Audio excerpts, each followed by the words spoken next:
जय हिंद, जय भारत। आप देख रहे हैं जन जागृति फैक्ट्स। मैं सर्वेश मिश्रा। आज चर्चा करते हैं किसानों की जो 13 मांगे हैं उनके बारे में, और साथ ही चर्चा करेंगे किसानों की आंदोलन की जो तैयारियां हैं उनके बारे में खुफिया रिपोर्ट क्या कहती है, इस बात की चर्चा करेंगे। तो सबसे पहले किसानों की 13-14 मांगे हैं, जिनमें से मांगे इस प्रकार है। नंबर 1 तो है न्यूनतम समर्थन मूल्य के लिए कानून बनवाना। इस कानून बनवाने को जो प्रकरण है उसके अंदर गवर्नमेंट को टैकल करने की कोशिश करने का टेक्निकल पॉइंट है। दूसरा है स्वामीनाथन आयोग की सिफारिशें लागू करना, और तीसरा है ऋण माफी की मांग करना। चौथा है लखीमपुर में जो पीड़ित थे उनको न्याय दिलाना और अपराधियों को सजा दिलाना। उसके बाद में 58 साल से अधिक आयु के किसानों को 10,000 रुपये की मासिक पेंशन दिए जाने की बात है। भूमि अधिग्रहण कानून 2013 दोबारा से लागू हो, ऐसी मांग है किसानों की। मुक्त व्यापार समझौते पर रोक, ये एक टेक्निकल पॉइंट है गवर्नमेंट के लिए, जिसे गवर्नमेंट कभी स्वीकार नहीं कर पाएगी। भारत का WTO से बाहर किया जाए। आंदोलन में मृत किसानों के परिवारों को मुआवजा व सरकारी नौकरी दी जाए। और इसके साथ में ही किसानों की अन्य मांगों में शामिल है विद्युत संशोधन विधेयक 2020 को रद्द किया जाए, ये भी किसानों की एक मांग है। मनरेगा में हर साल 200 दिन का काम मिले, 700 रुपये दिहाड़ी दी जाए। इसमें से 200 दिन का काम तो गारंटी योजना के अंतर्गत मिल रहा है सभी को। नकली बीज और कीटनाशक दवाइयों की जो कंपनियां हैं उनके लिए कड़ा कानून बनाया जाए। मिर्च, हल्दी व अन्य मसालों के लिए राष्ट्रीय स्तर आयोग का गठन किया जाए। संविधान की 5वीं सूची लागू कर आदिवासियों की जमीनें जो हड़प हो रही हैं उनकी लूट बंद हो, ऐसी मांग है। भारत को WTO से बाहर क्यों करवाना चाहते हैं ये किसान, ये कभी किसी अगले वीडियो में चर्चा करेंगे। फिलहाल इसमें से 3 मांगे ऐसी हैं जो गवर्नमेंट के लिए टेक्निकल रूप से संभव नहीं है। एक तो विधेयक बनाना संभव नहीं है, WTO का मेंबर है भारत, इससे बहुत बड़ा नुकसान होगा भारत सरकार का। अच्छा, चर्चा करते हैं इस बार पिछले बार जब किसान आंदोलन हुआ था, जब पिछली बार किसान आंदोलन हुआ था तो उस टाइम में 13 महीने तक, नवंबर 2020 से लेकर के 2021 तक डटे रहे थे किसान। 13 महीने तक डटे रहे थे। अभी के परिप्रेक्ष्य में खुफिया रिपोर्ट ये है कि इनके ऐसे सोने के इंतजाम में, ट्रक के अंदर पूरे सोने के इंतजाम में, राशन वगैरह सब ट्रक के अंदर है, पंखे वगैरह भी लगे हुए हैं। अभी सोशल मीडिया पे वीडियोस आने शुरू हो गए हैं। कुछ किसान नेता ये भी बोल रहे हैं कि जैसे सरकार ने इंतजाम कर रखे हैं वैसे ही हमारे भी इंतजाम हैं, हम JCB वगैरह लेके जा रहे हैं। तो भाई, आंदोलन करने के लिए आप लोग जा रहे हैं या लड़ने के लिए? सरकार से लड़ा नहीं जा सकता है, लड़ने की जरूरत है भी नहीं। किसानों के इंटरव्यू में किसान नेताओं द्वारा तरह तरह के बयान दिए जा रहे हैं। बहुत सारे ऐसे किसान हैं जो खालिस्तानियों के समर्थकों के पोस्टर लगा के घूम रहे, भिंडरे वाले के पोस्टर लगा के घूम रहे। उन्हें तो पूर्ण रूपेण उग्रवादी माना जाएगा जब वो मीडिया के सामने, पूरे भारत देश के सामने आंदोलन करने जा रहे हैं और खालिस्तानियों के पोस्टर लगाकर जा रहे हैं, तो उन्हें तो खालिस्तान का समर्थक ही माना जाएगा।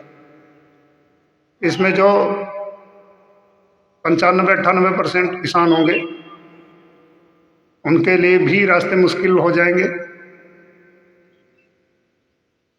किसानों के मंच में गवर्नमेंट को टैकल करने की कोशिश नहीं होनी चाहिए।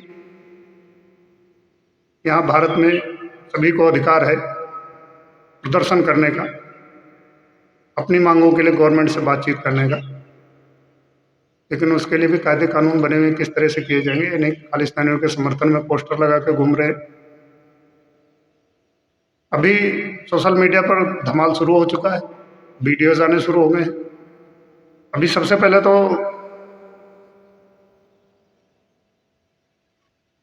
किसान कमेटी संघर्ष समिति के महासचिव सरमन सिंह पंढेर, उनका बयान आया कि जब तक मांगे नहीं मानी जाएंगी तब तक बैठेंगे। ट्रैक्टर और ट्रकों में ऐसा मॉडिफिकेशन है कि सोया जा सके। इन साहब को घबराहट हो रही है मोदी साहब के ग्राफ से। गढ़ोनी साहब वगैरह ऐसे लोग हैं जो बोल रहे हैं कि मोदी जी का ग्राफ काफ़ी बढ़ गया है, उनके ग्राफ को नीचे लाना है क्योंकि इलेक्शन नज़दीक आ चुके हैं। तो इन सब बयानों से तो ये जाहिर होता है कि इलेक्शन 2024 टारगेट है। किसान आंदोलन का खालिस्तानियों और कांग्रेसियों का टूल किट महसूस हो रहा है। ये यदि एक सफल आंदोलन करना है तो किसानों को खालिस्तानी समर्थकों से और जो अन्य प्रकार के असामाजिक या असंवैधानिक हरकतें करने वाले तत्व हैं उनसे दूरी बना के रखनी चाहिए। बाकी गवर्नमेंट बातें तो मान ही रही है। 13 मांगों में से 10 मांगे तो स्वीकार पहले ही की जा चुकी हैं। 3 मांगे हैं जिनमें टेक्निकल पॉइंट है। WTO का मेंबर होने के नाते भारत को बहुत बड़ा नुकसान हो सकता है यदि ऐसी बातें मानी जाएं तो उनके ऊपर तो गवर्नमेंट का विचार चलेगा। मैं तो आम पब्लिक का व्यक्ति हूँ। अगर हमें ये महसूस हो रहा है तो वहाँ तो स्पेसिफिकली लोग इसीलिए बैठे हुए हैं, स्पेशलिस्ट लोग बैठे हुए हैं सब चीज़ों के, उस सब चीज़ों के ऊपर करके ही विचार करके ही मानेंगे या नहीं मानेंगे। क्योंकि गवर्नमेंट के लिए केवल किसान ही सब कुछ नहीं है। गवर्नमेंट के लिए देश है, व्यापार है, अन्य किसान भी है, अन्य सारे भी महत्वपूर्ण चीज़ें और भी बहुत सारी हैं। केवल एक किसान ही मुद्दा नहीं हो सकता गवर्नमेंट के लिए। पिछली बार देखो खालिस्तानियों के समर्थन वाली बात हुई, कहाँ तक बात पहुँचाई गई, झंडा फहराया गया खालिस्तानियों का लाल किले के ऊपर, मोदी साहब के ऊपर आक्रमण तक करने की तैयारी हुई।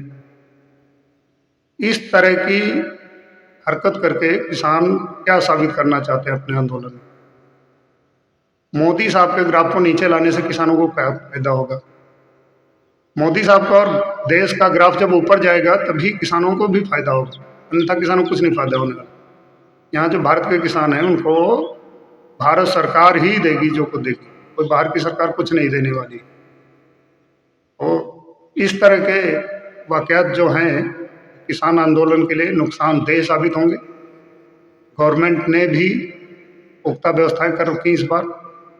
पिछली लाल किले पर झंडा फहराने वाली जो हरकत हुई थी, इससे देश को क्या नुकसान हो सकता है, यह सोचने वाली बात है। तो इस तरह की हरकतों से बचने के लिए लाल किला वगैरह की पूरी घेराबंदी कर रखी है अच्छी तरह।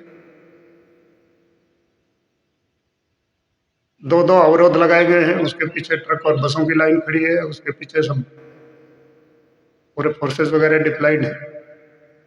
ये तो गवर्नमेंट का कार्य है, वो किसी भी विप्लव की स्थिति से निपटने के लिए अपने पूरे इंतजाम करेगी ही करेगी। तो जगजीत सिंह डल्लेवाल का ये बयान चल रहा था जिसकी मैंने अभी बात की कि मोदी साहब का ग्राफ बहुत ऊपर हो गया है, इसको नीचे लाना है, वक्त बहुत कम है। इसका मतलब क्या है? इसका मतलब कि इलेक्शन आने वाला है 2024 में, तो टारगेट, इनकी बातों से तो टारगेट महसूस हो रहा है इलेक्शन 2024 है। मोदी जी के ग्राफ को नीचे करने का मतलब क्या है?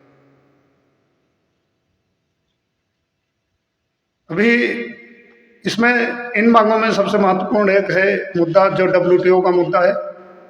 WTO के ऊपर अगले वीडियो में चर्चा करेंगे। तब तक डल्लेवाल साहब का जो मोदी साहब का ग्राफ नीचे करने वाला वीडियो है, सभी व्यूअर्स से मेरी प्रार्थना है, रिक्वेस्ट है, इसके बारे में अपने विचार व्यक्त करें। इनकी जो नावाजिब मांगे हैं उनके बारे में भी विचार व्यक्त करें, गवर्नमेंट को मानना चाहिए या नहीं मानना चाहिए। जो टेक्निकल पॉइंट हैं इस किसान आंदोलन की मांगों में, उनकी चर्चा, और WTO से बाहर किए जाने पर, भारत द्वारा बाहर आने पर भारत को क्या क्या नुकसान हो सकते हैं संभावित, उनके बारे में चर्चा अगले वीडियो में करेंगे। तब तक के लिए जय हिंद, जय भारत।